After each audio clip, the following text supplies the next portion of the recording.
Hello viewers, আসসালামু আলাইকুম। Microsoft word চতুর্থ কোর্সে আপনাদের সবাইকে স্বাগতম। আজকে আমরা আলোচনা করব মাইক্রোসফট ওয়ার্ডের ইনসার্ট নিয়ে। তো চলুন শুরু করা যাক। আর শুরু করার আগে একটি কথা না বললেই নয় যে আমার চ্যানেলটি যদি এখন আপনি সাবস্ক্রাইব করে না থাকেন তো অবশ্যই সাবস্ক্রাইব করবেন, আর যদি অলরেডি সাবস্ক্রাইব করে থাকেন আপনাকে অসংখ্য ধন্যবাদ।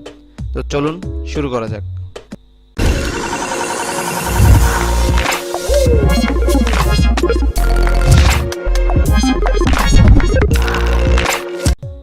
তো আমরা প্রথমেই মাইক্রোসফট ওয়ার্ডটি ওপেন করব। তো ওপেন করার পর এই যে হোম বাটন, হোম ট্যাবের সামনে যে ইনসার্ট, এই ইনসার্ট নিয়ে আমরা আলোচনা করব আজকে। তো ইনসার্টে এখানে যতগুলো অপশন, যতগুলো ট্যাব রয়েছে আমরা সবগুলো নিয়ে আজকে আলোচনা করব। তো আমরা শুরুতেই আলোচনা করব কভার পেজ নিয়ে। তো কভার পেজ হচ্ছে কোনো ধরুন বই পুস্তকের উপরে একটি কভার থাকে, এই কভার পেজটা কিভাবে তৈরি করে, এই কভার পেজটা এখানে এই যে কভার পেজে ক্লিক করলাম এবং এখান থেকে আমি একটি কভার পেজ চুজ করলাম। এক্সাম্পল হিসেবে আমি এটা চুজ করলাম। এই কভার পেজটা এভাবে তৈরি হয়ে যাবে। তো এখানে আমি ডেটটা দিয়ে দিলাম 20/10/2019 এবং এখানে আমরা টাইটেল দিয়ে দিতে পারবো, আমাদের যা খুশি আমরা এখানে টাইটেল দিয়ে দিতে পারবো এবং এখানেও অনেক কিছু আমরা দিতে পারবো। তো এভাবেই আসলে কভার পেজটা তৈরি করে এবং এটা আমরা প্রিন্ট প্রিভিউতে গিয়ে দেখে আসতে পারি যে কিভাবে আমাদের এটা প্রিন্ট হবে।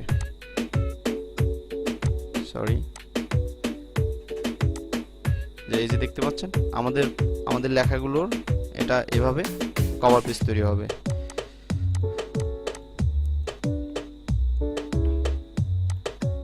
তো তারপর আমরা আসব ব্ল্যাঙ্ক পেজ নিয়ে। এই ব্ল্যাঙ্ক পেজটা হচ্ছে মূলত আপনি এই লেখাগুলোর যেখানে কার্সরটা রেখে এই ব্ল্যাঙ্ক পেজে ক্লিক করবেন সেখান থেকে এটা ব্ল্যাঙ্ক পেজ হয়ে যাবে। এই যে আমি এখান থেকে এটা ব্ল্যাঙ্ক করব, সেক্ষেত্রে আমি এখানে ক্লিক করলাম, দেখেন এটা ব্ল্যাঙ্ক পেজ হয়ে গেছে। এ পর্যন্তই লেখাটা চলে আসছে, বাকিগুলো সরে গেছে নিচে দিকে। তো ব্ল্যাঙ্ক পেজের কাজ হচ্ছে এটা। এবং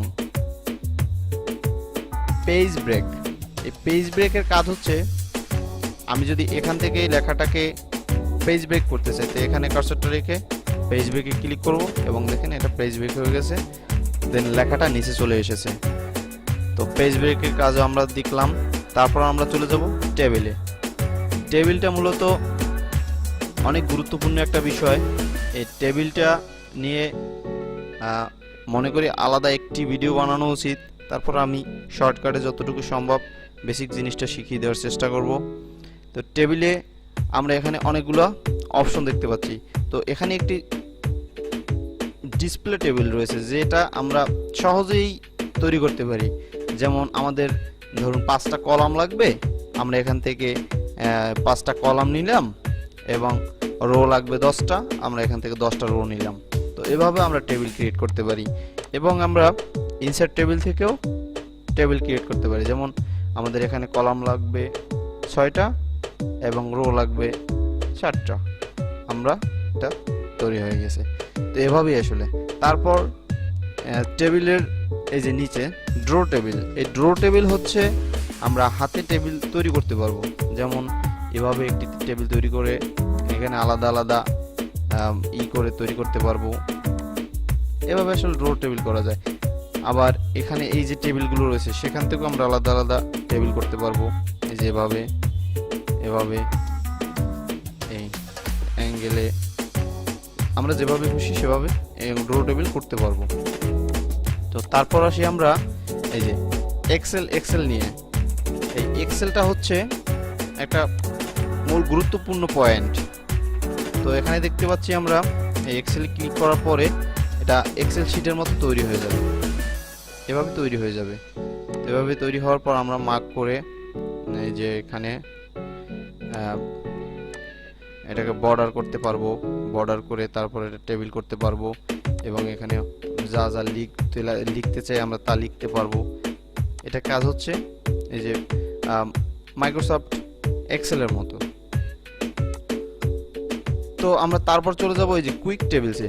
কুইক টেবিলসে যাওয়ার পর আমাদের কিছু সিস্টেম দেখাবে, যেগুলো হচ্ছে ক্যালেন্ডার 1। আমরা কোন ডিজাইন আর কি সংক্ষিপ্তভাবে যদি আমরা তৈরি করতে চাই তাহলে কিভাবে আমরা টেবিল ক্রিয়েট করতে পারবো, সেখান থেকে এই যে সংক্ষিপ্ত আকার দিয়ে দিয়েছে। তো আমরা এটা চুজ করলাম, দেখেন এটা আমার চলে আসছে, এবং এখান থেকে এই লেখাগুলো কেটে দিতে পারবো। আমি এখানে অনেক কিছু লিখে রাখতে পারবো। এভাবে আপনারা টেবিলগুলো তৈরি করতে পারেন। তো তারপর চলে যাব আমি পিকচারে। এই পিকচারটা হচ্ছে আমি এখানে একটি পিকচার অ্যাড করব। ধরুন আমি এখানে একটি পিকচার অ্যাড করব। তো এই পিকচারটি অ্যাড করার ক্ষেত্রে এই আমাদের পিকচারে ক্লিক করতে হবে, তারপর ডেস্কটপে চলে যেতে হবে। ডেস্কটপে যাওয়ার পর আমি যেখান থেকে এই পিকচারটা অ্যাড করব, তারপর ধরুন আমি এই পিকচারটা অ্যাড করলাম। তো ইনসার্টে ক্লিক করলাম, পিকচারটা চলে আসছে। তারপর এখান থেকে আমি পিকচারটা বড় ছোট কিংবা আমি যা খুশি পিকচারটা আমি করে নিতে পারবো। তো তারপর আমরা চলে আসব এই যে পিকচারটার কিছু বেসিক নিয়ে, যেমন এই যে ব্রাইটনেস কমানো বাড়ানো যাবে, তারপর নিচে যে এটার লাইটিংটা, তারপর এই যে কালারটা আমরা এনে কিছু কালার এফেক্ট দিতে পারবো। তারপর আসি আমরা এখানে ফ্রেম নিয়ে, যেটা ফ্রেম তৈরি করা যাবে। এখান থেকে অনেকগুলো ফ্রেম রয়েছে, আমরা যেটা খুশি আমরা সেটা দিতে পারবো। তো তারপর আমরা চলে যাব এই যে ক্লিক আর্টে। ক্লিপ আর্টের কাজ হচ্ছে সার্চ ইঞ্জিনের মতো রয়েছে, যেখান থেকে আমরা সার্চ করে কিছু নিতে পারবো। তো এক্সাম্পল হিসেবে আমি ফুড সার্চ করলাম। তো ফুড সার্চ করার পর দেখেন এখানে কিছু ফুড চলে আসছে। তো এটাকে আমি এখানে নিয়ে আসলাম। দেন এভাবে পিকচারের মতো এটাও ছোট বড় করা যাবে, এটাও এরকম এই ব্রাইটনেস কমানো বাড়ানো যাবে, এরকম আর কি। তো তারপর আমরা চলে যাব শেপস। শেপের বিষয়টা অনেকটা গুরুত্বপূর্ণ। এখান থেকে অনেক কিছু আর্ট করা যায়, অনেক কিছু তৈরি করা যায়। যেমন এক্সাম্পল হিসেবে আমি একটি বাংলাদেশের পতাকা তৈরি করে দেখাচ্ছি। এখানে আমি প্রথমে একটি ফ্ল্যাগ নিলাম, একটি দাগ দিলাম এবং এটাকে টেনলাম, একটু বড় করে নিলাম। তারপরে এটাকে আমরা কালার দিব। তো তারপর আমরা এখানে ফিল কালারটা দিলাম সবুজ, তারপর কালারটা দিলাম সবুজ। তারপর আবার শেপসে গিয়ে এখানে লাল যে লোগোটা আমাদের দিতে হবে সেটাকে আমরা দেব। তো এই যে দেখতে পাচ্ছেন অলরেডি আমাদের একটা বাংলাদেশের ফ্ল্যাগ তৈরি হয়ে গেছে। এবার আমরা এটাকে একটু ডিজাইন করার জন্য আমরা একটি বাম্বু দিয়ে দেবো। তো এক্সাম্পল হিসেবে আমি বাম্বুটা দিলাম, বাম্বুটা দিলাম।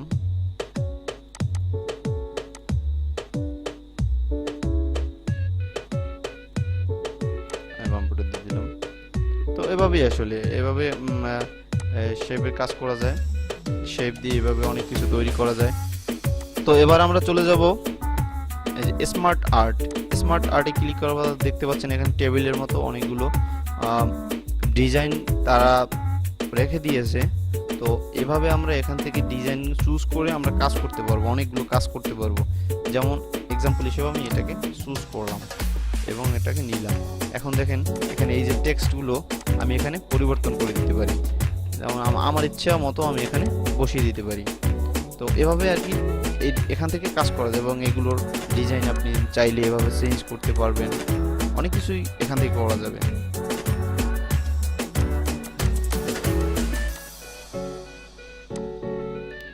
তো তারপর আমরা চলে যাব চার্টে। চার্ট থেকে এই যে এখানেও এরকম অনেক কিছু দেওয়া আছে, এখান থেকে আমরা চার্ট ক্রিয়েট করতে পারি। যেমন এক্সাম্পল হিসেবে আমি এটা নিলাম। তারপর এখানে এই যে দেওয়া আছে যে ক্যাটাগরি 1, ক্যাটাগরি 2, ক্যাটাগরি 4, এভাবে আর কি এখান থেকে সংখ্যা বসিয়ে আমরা একজনের রেজাল্ট এবং অনেক কিছু আর কি এভাবে তৈরি করতে পারি আমরা। তো এটা আর কি দেখানোর কিছু নেই, আপনারা অবশ্য নিজের একটু দেখে নেবেন দেখে নিলে অবশ্য বুঝতে পারবেন যেটা বিষয়টা কি। তারপর আমরা চলে যাব হ্যাপি লিঙ্কে। এখানে গিয়ে আমরা একটি লিঙ্ক তৈরি করতে পারবো, লিঙ্ক আকারে এটা বেস্ট হবে। তারপর আমরা চলে যাব এই যে হেডার অপশনটা আসলে এই পেজটার হেড যে মাথার অপশনটা, এই যে উপরের অপশনটা, উপরের অংশটাকে হেডার উপরে আমাদের কি থাকবে। তো হেডার আমরা যদি কিছু লিখতে চাই তাহলে ধরুন আমরা এটা এখানে দিলাম মানে একটা কিছু লিখে রাখলাম, জাস্ট এটা হেডার হিসেবে এখানে থাকবে। তারপর আমরা চলে যাব এই যে ফুটার অপশনে নিচের অংশটাকে বোঝাচ্ছে, নিচে আমাদের কি থাকবে। তো নিচে আমাদেরও এরকম একটা কিছু লিখে দিলাম। এভাবে আর কি পেজের উপরে আর নিচে, আর এগুলো প্রত্যেকটা পেজে চলে আসবে অটো। দেখতে পাচ্ছেন আমরা প্রত্যেকটা পেজে অটো চলে আসছে। তারপর আমরা চলে যাব এই যে নাম্বার অফ পেজ। তো আমরা বইয়ের পাতায় দেখে থাকি যে একটা নাম্বার থাকে, ওই নাম্বারটা আসলে অটো দেওয়া যায়।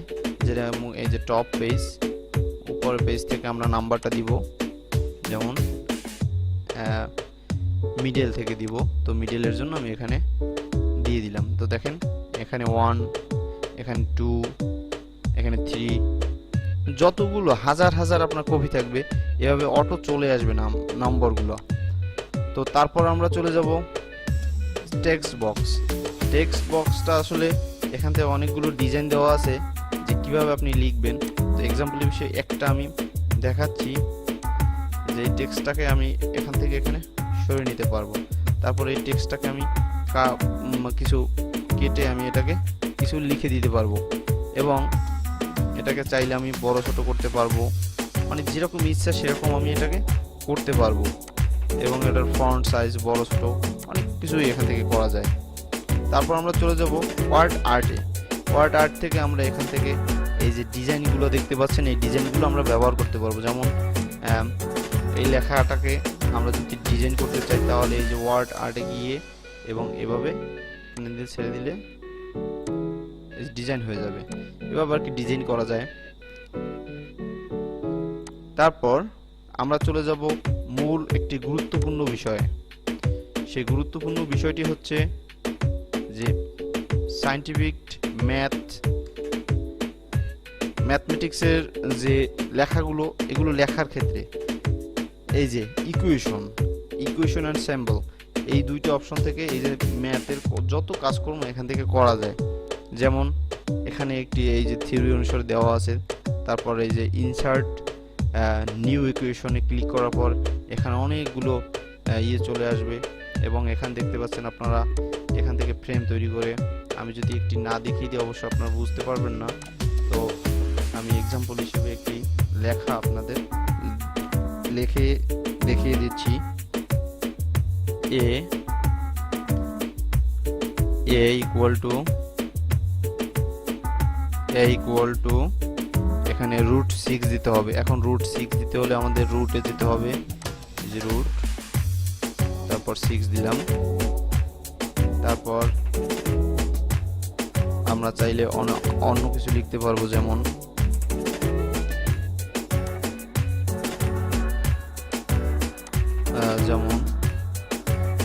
এই যে আমরা ইকুয়েশনে যাব, ইনসার্ট ইকুয়েশনে যাব। তারপর আমরা এখানে লিখব যে x⁻6 - 1/x³।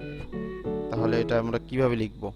তো এই যে প্রথমে এখানে ক্লিক করব, তারপর এখানে যাব, তারপর এখানে লিখব x⁻6। তো এখানে ক্লিক করার পর আবার এখানে যেতে হবে, তারপর এখানে গিয়ে তারপর এই যে এখানে x, তারপর পাওয়ার 2, তারপর হচ্ছে নিচে হচ্ছে x³। তো নিচে গিয়েও আবার এখানে ক্লিক করতে হবে, তারপর এই যে x, উপরে কিউব, তারপর এই যে উপরে অপশনে আমরা আরো কিছু অ্যাড করতে চাইলে আমরা অ্যাড করতে পারবো, যেমন -1। এভাবে আর কি আমরা চেঞ্জ করতে পারবো। তারপর আমরা সমান সমান দিয়ে 5, তারপর দিলাম আমরা √2। এবার আপনি যত প্রকার ক্যালকুলেশন আছে এখান থেকে আপনি করতে পারবেন। তো আসলে এভাবেই ইজি, খুব ইজি, এবং এই বিষয়টা নিয়ে আমরা আপনারা একটু বেশি ঘাটাঘাটি করবেন তাহলে সব কিছুই আপনারা দেখতে পারবেন। এখানে অনেকগুলো ম্যাথের যত আইটেম আছে এখানে সব পাওয়া যায়, দেখতে পাচ্ছেন আপনারা। এখান থেকে আপনারা যত কিছু আছে সব এখান থেকে দেখতে পারবেন। যত প্রকার ম্যাথের থিওরি, যত প্রকার ম্যাথের লেখালেখি যা লাগে, যা দরকার সব এখান থেকে আপনারা লিখতে পারবেন। তো তারপর এখানে আপনারা দেখতে পারবেন যে এই যে সাইন থিটা কস থিটা, এইভাবে সাইন কসের সব ম্যাথের থিওরি এখানে আপনারা দেখতে পারবেন। তো আজকের ভিডিওটি এ পর্যন্তই। ভালো লাগলে অবশ্যই লাইক করবেন এবং পরবর্তী ভিডিওর জন্য কমেন্ট করে জানাবেন যে আমি কি ভিডিও দরকার। আল্লাহ হাফেজ, ভালো থাকবেন সবাই।